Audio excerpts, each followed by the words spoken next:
ಕೋಲಾರ ಜಿಲ್ಲೆಯ ಮುಳಬಾಗಿಲಿನಲ್ಲಿ additional SP Ravishankar ಅವರ ನೇತೃತ್ವದಲ್ಲಿ ಸರ್ಕಲ್ ಇನ್ಸ್ಪೆಕ್ಟರ್ ಸತೀಶ್ ಹಾಗೂ ಪೊಲೀಸ್ ಇನ್ಸ್ಪೆಕ್ಟರ್ ಸುಧಾಕರ್ ರೆಡ್ಡಿ ಅವರ ಹಾಜರಿಯಲ್ಲಿ ಬಕ್ರೀದ್ ಹಾಗೂ ಇನ್ನಿತರ ಹಬ್ಬಗಳ ಹಿನ್ನೆಲೆಯಲ್ಲಿ ಸಾರ್ವಜನಿಕ ಶಾಂತಿ ಸಭೆಯನ್ನು ಹಮ್ಮಿಕೊಳ್ಳಲಾಗಿತ್ತು. ಇನ್ನು ನಡೆದ ಸಭೆಯಲ್ಲಿ ಅಡಿಷನಲ್ ಎಸ್ಪಿ ರವಿಶಂಕರ್ ಅವರು ಮಾತನಾಡಿ, ಮುಳಬಾಗಿಲು ಕೋಮು ಸಾಮರಸ್ಯಕ್ಕೆ ಪ್ರಸಿದ್ಧಿಯಾಗಿದೆ.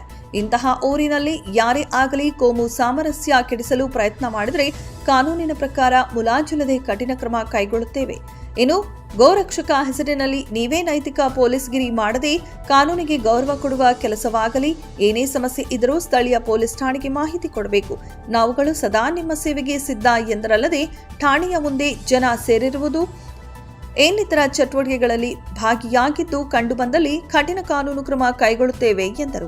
ಇನ್ನು ಇದೇ ಸಂದರ್ಭದಲ್ಲಿ ಸರ್ಕಲ್ ಇನ್ಸ್ಪೆಕ್ಟರ್ ಸತೀಶ್ ಹಾಗೂ ಪೊಲೀಸ್ ಇನ್ಸ್ಪೆಕ್ಟರ್ ಸುಧಾಕರ್ ರೆಡ್ಡಿ ಅವರು ಮಾತನಾಡಿ, ಹಬ್ಬಗಳ ಹಿನ್ನೆಲೆಯಲ್ಲಿ ಸಾರ್ವಜನಿಕರು ತೆಗೆದುಕೊಳ್ಳಬೇಕಾದ ಮುಂಜಾಗ್ರತಾ ಕ್ರಮಗಳು ಹಾಗೂ ಬಾಧ್ಯತೆಗಳ ಬಗ್ಗೆ ವಿವರಿಸಿದರು. ಇದೇ ಸಂದರ್ಭದಲ್ಲಿ ಹಲವು ಸಂಘಟನೆಗಳ ಮುಖಂಡರುಗಳು ಹಾಗೂ ಸಾರ್ವಜನಿಕರು ಹಾಜರಿದ್ದರು. ಇದಕ್ಕೆ ದಯವಿಟ್ಟು ಯಾರು ಅವಕಾಶ ಮಾಡಿಕೊಡ್ತಾರೆ. ಮುಳಬಾಗಿಲು ಅವತ್ತಿಂದ ಇವತ್ತು ಒಳ್ಳೆಯದಿದೆ. ಜನರು ಕೂಡ ನಾವು ಅಷ್ಟೇ ಪ್ರೀತಿ ತೋರಿಸ್ತಾರೆ. ನಾವು ಬಂದರೆ ಊಟ ಕೇಳ್ತೀರಾ, ನಾವು ಬರ್ತೀರ ನೀರು ಕೇಳ್ತೀರಾ. ಯಾವ್ದು ಗೌರಿ ಗಣಪತಿ ಹಬ್ಬ ಆಗ್ಬೋದು, ಯಾವುದೇ ಒಂದು RSS ಪಾದಯಾತ್ರೆ ಆಗ್ಬೋದು, ಅಥವಾ ಮುಸ್ಲಿಂ ರಂಜಾನ್ ಆಗ್ಬೋದು, ಬಕ್ರೀದ್ ಆಗ್ಬೋದು, ಇಲ್ಲಿ ಯಾವತ್ತೂ ಪೊಲೀಸರಿಗೆ ಎದುರ್ತಾ ಇರ್ತ ವ್ಯಕ್ತಿಗಳನ್ನ ನೋಡಲ್ಲ, ಎಲ್ಲ ಮನ ಹಾಕಿಬಿಟ್ರೆ ಅಂತ ವ್ಯಕ್ತಿಗಳೆಲ್ಲ ದಯವಿಟ್ಟು ಸೂಕ್ಷ್ಮವಾಗಿ ನಮ್ಮ ಅಧಿಕಾರಿಗಳಿಗೆ ಹೊಸ ಬಂದೇನೆ ರೆಡ್ಡಿ, ಅವ್ನಿಗೆ ಇನ್ನೂ ಗೊತ್ತಾಗಿಲ್ಲ. ಅಲ್ಲ ಹಳಬಾಗಿದ್ದರೆ ಕೆಲಸ ಆಗುತ್ತೆ, ಎಣ್ಣೆ ಘಟನೆ ಆಗ್ತಿರಲಿಲ್ಲ. ಹಳಬಾಗಿದ್ದರೆ ಅವನು ರವಿಯಿಂದ ಬಂದಿದ್ದಾರೆ, ಮೆಂಟಲ್ಲು ಬಿಡಲ್ಲ, ಅವನೊಬ್ಬ ರೋಡಿ ಇದ್ದಂಗೆ ಒಡೆದು ಬಿಸಾಕ್ತಾರೆ ಅಂತ ಗೊತ್ತಿದ್ದಿದ್ದಾರೆ. ಮುಳಬಾಗಿದ್ದಕ್ಕೆ ನಿನ್ನೆ ಯಾರು ಬರ್ತಾ ಇಲ್ಲ ಆ ಥರ ಜನ ಬಂದು ಯಾರೋ ಒಬ್ಬ ಬಂದು ಕಂಪ್ಲೇಂಟ್ ಕೊಡೋದು, ಸ್ವಾಮಿ ಹಿಂಗಾಗಿದೆ ಅನ್ಯಾಯ ಆಗಿದೆ, ನೀವು ಇದು ಮಾಡಿಕೊಡಿ ಅಂತ ಸ್ಟೇಷನ್ ಮುಂದೆ ಜನ ಸೇರಿಸೋದು. ಅಂಥವ್ರು ಯಾರಿದ್ದಾರೆ ನಮ್ಗೆ ಗೊತ್ತಿದೆ. ಅಂಥವ್ರು ಯಾರು ಕಾನೂನಿಗೆ ವಿರುದ್ಧವಾಗಿ ನಡ್ಕೊಳ್ಳೋರು ಇದ್ರೆ, ಕಾನೂನನ್ನ ಪ್ರಶ್ನೆ ಮಾಡೋರಿದ್ರೆ ಅಂಥವ್ರಿಗೆ ನಾವು ಬಿಡೋದಿಲ್ಲ. ಅವತ್ತು ಬಿಡೋದಿಲ್ಲ, ಇವತ್ತು ಬಿಡೋಲ್ಲ, ಮುಂದಿನ ಬಿಡಲ್ಲ. ನನ್ನ ಕಾಲದಲ್ಲಿ ನಾನು ರಿಟೈರ್ಡ್ ಆಗೋದ್ಮೇಲೆ ಇನ್ನೂ 1000 ಜನ ಬರ್ತಾರೆ ಪೊಲೀಸರು. ಯಾಕೆಂದ್ರೆ ಅವರೆಲ್ಲರಿಗೂ ಅಡಿಪಾಯ ಏನು ಕೆಲಸ ಮಾಡ್ಲಿಕ್ಕೆ ನಮ್ಮ ಭಾರತ ಸಂವಿಧಾನ ರೀತಿಯಲ್ಲಿ ಯಾರೇ ಆಗಲಿ ಏನೇ ಕೇಳಿ ನಾವು ಮಾಡ್ಕೊಡ್ತೀವಿ. ನಮ್ಗೆ ತಪ್ಪಿನ ತಿದ್ಕೊಂಡು ನಾವು ಕೆಲಸ ಮಾಡ್ತೀವಿ. ಆದರೆ ಸಂವಿಧಾನ ನಮ್ಗೆ ಹೇಳಿದೆ ಪೊಲೀಸರಿಗೆ ಇಡೀ ಕೆಲಸ ಮಾಡಿಪ್ಪ ಅಂತ. ನೀವು ಪೊಲೀಸರು ಇದನ್ನ ಎಲ್ಲರೂ ಕ್ಲಿಯರ್ ಆಗಿ ಹೇಳ್ತಾ ಇದ್ದೀವಿ. ಎಷ್ಟೇ ಇಶ್ಯೂಗಳಿದ್ರೆ ಬನ್ನಿ ತಗೊಂಡ್ಬನ್ನಿ. ನಾವು ಯಾವತ್ತಾದ್ರೂ ನಿಮ್ಗೆ ನಮ್ಮ ಮಾತು ಕೇಳಲ್ಲ, ಅವ್ರಿಗೆ ಹೇಳ್ತಾರೆ ಇವತ್ತು ಇಲ್ಲಿ ಇಷ್ಟು ಜನ ಹಿಡಿಸಿದ್ದಾರೆ, ಎಲ್ಲರೂ ಪರಿಚಯ ಇದ್ದಾರೆ. ಯಾವತ್ತಾದ್ರೂ ನನ್ನ ಬಂದು ಸರ್ ಕೆಲಸ ಆಗಬೇಕು ಅಂದಾಗ ಆಗಲ್ಲಪ್ಪ ಹೋಗಿ ಅಂತ ಕೇಳಿಲ್ಲ. ಯಾರಾದ್ರೂ ದಯವಿಟ್ಟು ನಿಂತ್ಕೊಂಡು ಹೇಳಿ, ಅದು ಸರ್ ನಿಮ್ಮ ಹತ್ರ ಬಂದಿದ್ವಿ, ಕಾನೂನು ಪ್ರಕಾರ ಇತ್ತು, ನೀವು ಮಾಡಿಲ್ಲ ಅಂತ ತೋರಿಸಿ. ಒಂದು ಸರ್, ನಾವು ಇದೇ ನಮ್ಮ DYSP ಮೇಡಮ್ ಅವ್ರು, ಮುನೀಶ್ವರ್ ಮೇಡಮ್ ಅವ್ರು ಇರ್ಬೇಕಂದ್ರೆ ನಾವು ನಿಮ್ಮ ಒಂದು ಕಚೇರಿ ಹಿಂದ್ಗಡೆ ಹಸುಗಳನ್ನ ಕಟ್ ಮಾಡ್ತಿದ್ದಾರೆ. ನಮ್ಮ ಸನಾತನ ಧರ್ಮದ ಆಂಜನೇಯ ಸ್ವಾಮಿ ದೇವಸ್ಥಾನದ ಮುಂದ್ಗಡೆ ಹಸುಗಳನ್ನ ಕಟ್ ಮಾಡಿ ಆ ಮಾಂಸದ ತುಂಡುಗಳನ್ನ ತಲೆಗಳನ್ನ ನೇತಾಕಿದ್ದಾರೆ. ಅದನ್ನ ಬ್ಯಾನ್ ಮಾಡಬೇಕು, ಆ ಒಂದು ಅಂಗಡಿಗಳನ್ನ ಶೆಡ್ ಹಿಡಿಬೇಕು ಅಂತೇಳಿ ನಾವು DYSP ಮೇಡಮ್ ಅವ್ರಿಗೂ ನಾನು ಲೆಟರ್ ಕೊಟ್ಟಿದ್ದೀನಿ. ಮತ್ತು ನಮ್ಮ IGP ಅವರು ಬೆಂಗಳೂರಿಂದ ಬಂದಾಗ IGP ಅವ್ರು ಕೂಡ ನಾವು ಲೆಟರ್ ಕೊಟ್ಟಿದ್ದೀವಿ.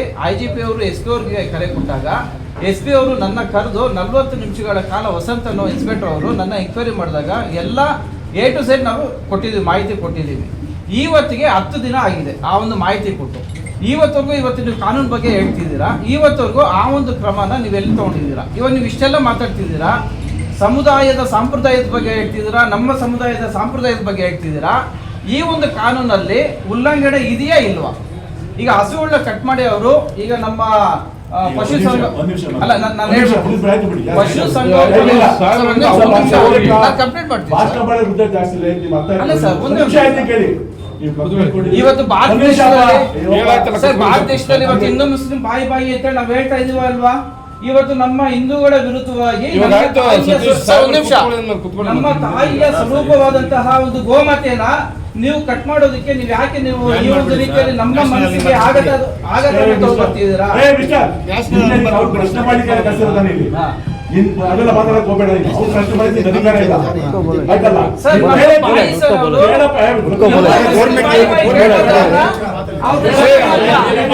ಹಿಂದೂ ಮುಸ್ಲಿಂ ಬಾಯಿ ಅವರು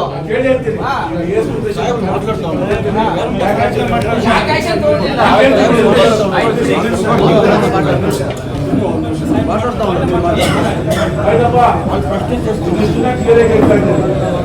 ಈಗ ಅವ್ರು ಹೇಳಿದ್ದಾರೆ ಅಂತ ಅದ್ರ ಬಗ್ಗೆ ನಾನು ಕ್ಲಾರಿಫಿಕೇಶನ್ ಮನುಷ್ಯರು ತಗೊಳ್ತೀನಿ. ಅದ್ರ ಬಗ್ಗೆ ತಲೆಗೆಡಿಸ್ಕೋಬೇಡಿ.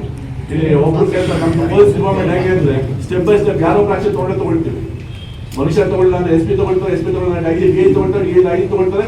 ನಮ್ಮ police department step by step check ಮಾಡ್ಲಿಕ್ಕೆ ಅಧಿಕಾರಿಗಳಿದ್ದಾರೆ. ದಿಸ್ ಓನ್ಲಿ ಡಿಪಾರ್ಟ್ಮೆಂಟ್ 24/7 ಚೆಕ್ ಮಾಡಿ ಅಧಿಕಾರ ತರೋದು. ಮಾತಾಡೋದು ಸ್ವಲ್ಪ ಕಷ್ಟಪಟ್ಟು ಕೆಲಸ ಮಾಡ್ತೀವಿ, ನಮ್ಗೆ ಗೊತ್ತಿಲ್ಲ ಏನು ಅಂತ. ಬಟ್ ಇವೆಲ್ಲ ನಾವು ಫೇಸ್ ಮಾಡ್ಕೊಂಡು ಬಂದಿದ್ವಿ. 33 ವರ್ಷ ಆಗಿದೆ ನಮ್ಮ ಸರ್ವಿಸ್ ಅನ್ನೋದು. ನಮ್ಮ ಸತೀಶ್ 25 ವರ್ಷ ಆಗಿದೆ. ನಾವೆಲ್ಲ ಇದು ನೋಡ್ಕೊಂಡು ಹಂತವಾಗಿ ಬೆಳೆದು ಬಂದ್ಬಿಟ್ಟಿದ್ದೀವಿ. ನಮ್ಗೆ ಗೊತ್ತಿದೆ ಕಾನೂನು ಯಾವ ರೀತಿ ತಗೋಬೇಕು ಅಂತ. ಎಲ್ಲರಿಗೂ ಒಂದೇ ಬಂದಿದೆ. ಕೋಲಾರದಲ್ಲಿ ಮಾರಲ್ ಪೊಲೀಸಿಂಗ್ ನಾವು ಬಿಡೋದಿಲ್ಲ. ಅದೇ ರೀತಿ 24/7 ಯಾವಲಾರು ತಗೊಂಡ್ಬನ್ನಿ ಗೊತ್ತಾಯ್ತು, ನಾನು ಆಕ್ಷನ್ ತಗೊಳ್ತೀನಿ. ಸತೀಶ್ ಆಕ್ಷನ್ ತಗೊಳ್ತೀನಿ, ರೆಡ್ಡಿ ಆಕ್ಷನ್ ತಗೊಳ್ತಾರೆ, ಮೋನಿಶ್ ಆಕ್ಷನ್ ತಗೊಳ್ತಾರೆ.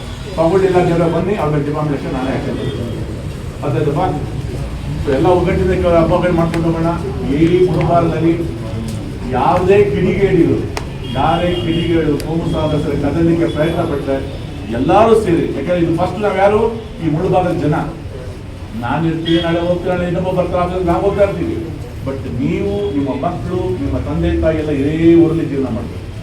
ಇಲ್ಲೇ ಅಳೆಯೋದಲ್ಲ, ಇಲ್ಲೇ ಬದುಕಬೇಕು, ಇಲ್ಲೇ ಸಾಯ್ಬೇಕು. ನೀವು ಒಗ್ಗಟ್ಟಾಗಿರೋರು ಯಾರೇನು ಕಟ್ಟಿ ಆಡ್ಸಕ್ಕಾಗಲ್ಲ. ಬಂದಿಟ್ಕೊಳ್ಳಿ, ಯಾರೇನು ಮಾಡ್ಲಿಕ್ಕಾಗಲ್ಲ. ಒಳ್ಳೊಳ್ಳೆ ಮುಖಂಡಗಳಿದ್ದಾರೆ ಇಲ್ಲಿ. ಕಷ್ಟಗಳಾದಾಗ ಯಾವುದೇ ಧರ್ಮ ನೋಡದೆ ಸಹಾಯ ಮಾಡೋಂಥ ಮುಖಂಡಗಳಿದ್ದಾರೆ. ಒಗ್ಗಟ್ಟಾಗಿರೋಣ, ಒಗ್ಗಟ್ಟಿಗೆ ಹಬ್ಬ ಮಾಡೋಣ. ಸೊ ನೀವೆಲ್ಲ ಬಂದು ನಮಗೆ ಸಭೆಗೆ ಬಂದೆಲ್ಲ ನೀವು ಅನಿಸಿಕೆಗಳನ್ನ ಕೊಟ್ಟಿದ್ದೀರಿ, ಬಂದಿದ್ದೀರಿ, ವಿಶ್ ಮಾಡಿದ್ದೀರಿ. ನಮ್ಮ ಬಗ್ಗೆ ಒಳ್ಳೆ ಮಾತುಗಳು ಹೇಳ್ತು. ನಾನು ಒಂದು ಮಾತು ಹೇಳ್ತೀನಿ ಕೇಳಿ, ನಾವೇನು ಎಕ್ಸ್ಟ್ರಾ ಮಾಡೋದಿಲ್ಲ, ಆಫೀಸರ್ಗಳು ಏನು ಮಾಡೋದಿಲ್ಲ. ನಮ್ಮ ಕಾನ್ಸ್ಟೇಬಲ್ ಮಟ್ಟದಿಂದ ಏನು ಕಷ್ಟಪಟ್ಟು ಕೆಲಸ ಮಾಡ್ತಾರೆ ಅದನ್ನು ನಾವು ತಗೊಳ್ತೀವಿ ಅಂತ ಕೆಲಸ ಮಾಡ್ತೀವಿ. ಆತ್ಮಸಾಕ್ಷಿಯಾಗಿ ಕೆಲಸ ಮಾಡ್ತೀವಿ, ಆತ್ಮಸಾಕ್ಷಿಯಾಗಿ ಕೆಲಸ ಮಾಡ್ತೀವಿ. ಆತ್ಮಸಾಕ್ಷಿ ಬಿಟ್ಟು ನಾವು ಕೆಲಸ ಮಾಡೋಕ್ಕೆ ಹೋಗಲ್ಲ. ನಮ್ಮ ಈ ಸರ್ವಿಸಲ್ಲಿ ಅದೇ ಥರ ಬಂದಿದ್ದೀವಿ, ಅದೇ ಥರ ಹೋಗ್ತೀವಿ. Thank you. ಸ್ವಲ್ಪ ಕಾನೂನು ಬಗ್ಗೆ ನಾನು ಭಾವಿಸ್ತೀನಿ.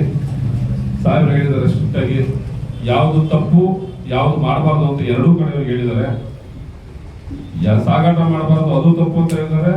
ನೈತಿಕಗಿರಿ ಪೊಲೀಸ್ ಮಾಡಿ ದೌರ್ಜನ್ಯ ಮಾಡಿ ತಡೆದು ಇದು ಮಾಡ್ತೀವಿ ಅದು ತಪ್ಪು. ಎರಡೂ ಕಡೆ ಪ್ರಕರಣಗಳು ದಾಖಲಾಗ್ತಿರುವಂತ ಸಾಹೇಬರು ಡೀಟೇಲ್ ಆಗಿ ಹೇಳಿದ್ದಾರೆ. ದಯವಿಟ್ಟು ಏನೇ ಇನ್ಫಾರ್ಮೇಶನ್ ಬಂತು ಅಂತಂದ್ರೆ ಪೊಲೀಸ್ ಇಲಾಖೆಗೆ ಫೋನ್ ಮಾಡಿ. ಸಾಹೇಬ್ರಿಗೆ ಯಾವಾಗೂ ನಮ್ದು ಮೊಬೈಲ್ ಇದರಲ್ಲೇ ಇರ್ತವೆ.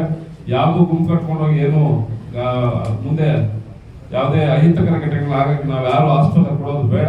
ನಾವೆಲ್ಲ ಅಣ್ಣ ತಮ್ಮನ ರೀತಿ ಒಟ್ಟಾಗಿರೋಣ. ಇದೇ ರೀತಿ ಮತ್ತೆ ನಾನು ಇನ್ನೊಂದೇ ಒಂದು ಮನವಿ ಮಾಡ್ತೀನಿ. ಮಾರ್ತಾರಲ್ಲ ಹಳ್ಳಿಗಳಲ್ಲಿ, ಅವ್ರಿಗೆ ಸಾಧ್ಯವಾದ್ರೆ ಹೇಳಿ ನೋಡಿ, ರೈತರ ಅಲ್ವಾ ಅಂತ ನೋಡ್ಬಿಟ್ಟು ಡಿಸೈಡ್ ಮಾಡಿ ಅದೊಂದು ಚೂರು ಹೇಳ್ಬೇಕು ಅಂತ ಕೇಳ್ಕೊತೀನಿ. ಇಷ್ಟೊತ್ತು ಈ ಕಾರ್ಯಕ್ರಮಕ್ಕೆ ಬಂದು ನಿಮ್ಮ ಎಲ್ಲ ಕೆಲಸ ಕಾರ್ಯಗಳನ್ನ ಬಿಟ್ಟು ಬಂದು ಇಲ್ಲಿ ಭಾಗವಹಿಸಲಿಕ್ಕೆ ಪೊಲೀಸ್ ಇಲಾಖೆಯಿಂದ ತಮಗೆಲ್ಲರಿಗೂ ಧನ್ಯವಾದಗಳು. ಅದೇ ರೀತಿ ಮಾನ್ಯ ನಮ್ಮ ನಿಮ್ಮೆಲ್ಲರ ಪರವಾಗಿ ಧನ್ಯವಾದಗಳನ್ನ ಅರ್ಪಿಸ್ತೀನಿ. Thank you.